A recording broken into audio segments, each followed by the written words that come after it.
সালমান শাহর স্টাইল বাংলাদেশের শাকিব খান থেকে বলিউডের বড় বড় তারকারাও কপি করেছে। তাহলে চলুন সালমান শাহর স্টাইল কারা কারা কপি করেছে এই ছোট্ট ভিডিওতে দেখে আসি। নম্বর 1, সালমান খান। সালমান খান বর্তমানে গলায় রুমাল বেঁধে স্টাইল করছে এবং স্টাইল করে মুভি করছে, অথচ সালমান শাহ আজ থেকে 30 বছর আগে এইসব স্টাইল করে এসেছিল। এইসব স্টাইল দিয়ে সালমান শাহ মুভি করেছিল। শুধু গলায় রুমাল বেঁধে স্টাইল কপি করে নেই, আরো অনেক কিছু কপি করেছে সালমান শাহ। সালমান খান সালমান শাহর পুরো গানটাই কপি করে ফেলেছে। গানের যত ব্যান্ড সিস্টেম, ব্যান্ডের যত স্টাইল। জ্বালাইয়া প্রেমের বাতি কোথায় তুমি থাকো রে, ना कोई साथी है। সালমান শাহ এই গানটা করেছিল 1996 সালে, আর সালমান খান এই গানটা করেছিল 1998 সালে। সালমান শাহ যেভাবে ব্যান্ড সিস্টেম গানটি করেছিল, ঠিক সালমান খান এই ব্যান্ড সিস্টেম গানটি করে কপি করেছিল। সালমান শাহ যে ছিঁড়াফাড়া প্যান্ট পরেছে, সেই প্যান্টটা পর্যন্ত ছাড় দেয় নাই সালমান খান, সেই প্যান্টটা পর্যন্ত কপি করেছে। আর কেউ কপি করলে একটু সুন্দর করে, একটু উন্নত ভাবে করবে, এটাই তো স্বাভাবিক।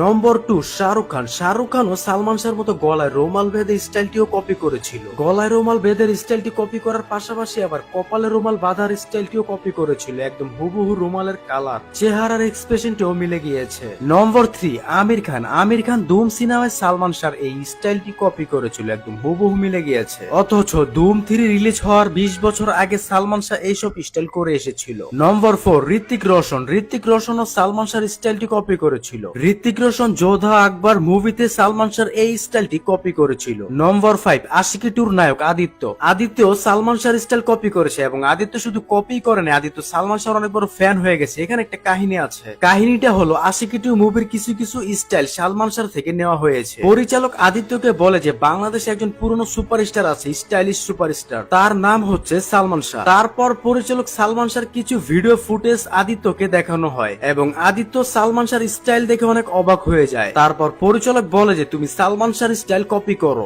নম্বর 6, জিৎ। জিৎও সালমান শাহর স্টাইল বাদ দেয় নাই, জিৎও সালমান শাহর স্টাইল কপি করেছে। বস 2 মুভিতে সালমান শাহর এই স্টাইলটি কপি করেছিল জিৎ। নম্বর 7, সিয়াম আহমেদ। সিয়ামের কথা কি বলবো, সিয়াম তো সালমান শাহর অনেক বড় ফ্যান, তিনি হাজারো বার বলতে রাজি। এবং সিয়াম আহমেদ সালমান শাহর অনেক বড় ফ্যান হয়ে একটি মুভিও রিলিজ করেছে, পরাবন। নম্বর 8, শাকিব খান। শাকিব খান সালমান শাহর অনেক স্টাইলই কপি করেছে। শাকিব খান সালমান শাহর মুভি থেকে অভিনয় পর্যন্ত কপি করেছে। সো বন্ধুরা, আমাদের মহানায়ক সালমান শাহ আমাদের মাঝে নেই, কিন্তু সালমান শাহর যত স্মৃতিগুলো, যত মুহূর্তগুলো সবকিছু আমাদের মনে পড়ছে। এবং বর্তমানে ছোট জেনারেশন থেকে বড় জেনারেশন পর্যন্ত সালমান শাহকে ভুলতে পারে না। এতগুলো বড় বড় নায়কেরা সালমান শাহকে কপি করে। সালমান শাহ একজন স্টাইলিশ হিরো ছিল। আজকে যদি সালমান শাহ আমাদের মাঝে থাকতেন, তাহলে সালমান শাহ কি কি করতেন? সালমান শাহ শাহরুখ খান, আমির খান, ওনাদের থেকেও এগিয়ে থাকতেন। সো বন্ধুরা, আপনাদের মতামত কি অবশ্যই কমেন্ট করে জানান, আর ভিডিওটিতে লাইক এন্ড সাবস্ক্রাইব করুন। ফেসবুক পেজে ফলোতে রাখুন পরবর্তী ভিডিও পাওয়ার জন্য।